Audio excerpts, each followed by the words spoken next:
Ray, lumakas pa ba ang bagyong Chideng at anong mga lugar ang makakaranas ng mga pagulan? Yes, Bernard, nasa typhoon category pa rin itong bagyong si Chideng at sa ngayon ayon sa pag-asa wala naman pang direktang epekto yung pinaka-sirkulasyon nito. Pero yung buntot nga nito, yung ilang bahagi ng dulong ulap ng itong bagyo ay yung umaabot din sa may Eastern Visayas. Kaya ayon sa pag-asa maaaring makaranas ng mga pag-ulan at makulimlim na panahon dyan sa lugar na yan.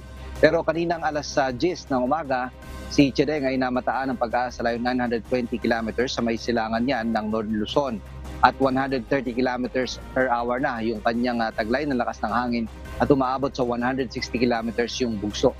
Ang kumikilos to pa north-northwest at sa bilis ng 10 kilometro kada oras. Wala pa rin nakataas na wind signal sa anumang bahagi ng ating bansa. Subalit dahil sa paglakas nitong habagat o southwest monsoon, ay makakaranas po ng mga pagbugso ng hangin. Ngayong araw po, partikular ang Visayas, Romblon, Occidental Mindoro, yung northern portion ng Palawan, kasama na po ang Kalayaan, Calamian at Puyo Islands, at maging yung Surigao del Norte at Dinagat Islands at Camiguin.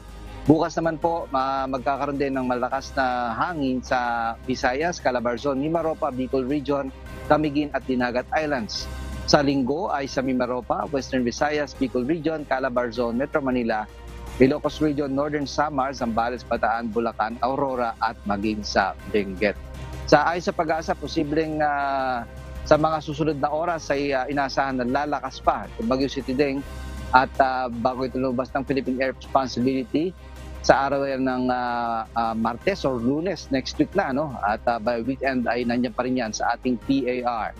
Ito namang habagat ay naasahan na patuloy naman na palalakasin itong bagyong si Chideng. Bernard? Maraming salamat, Ray Pelayo live mula sa Quezon City.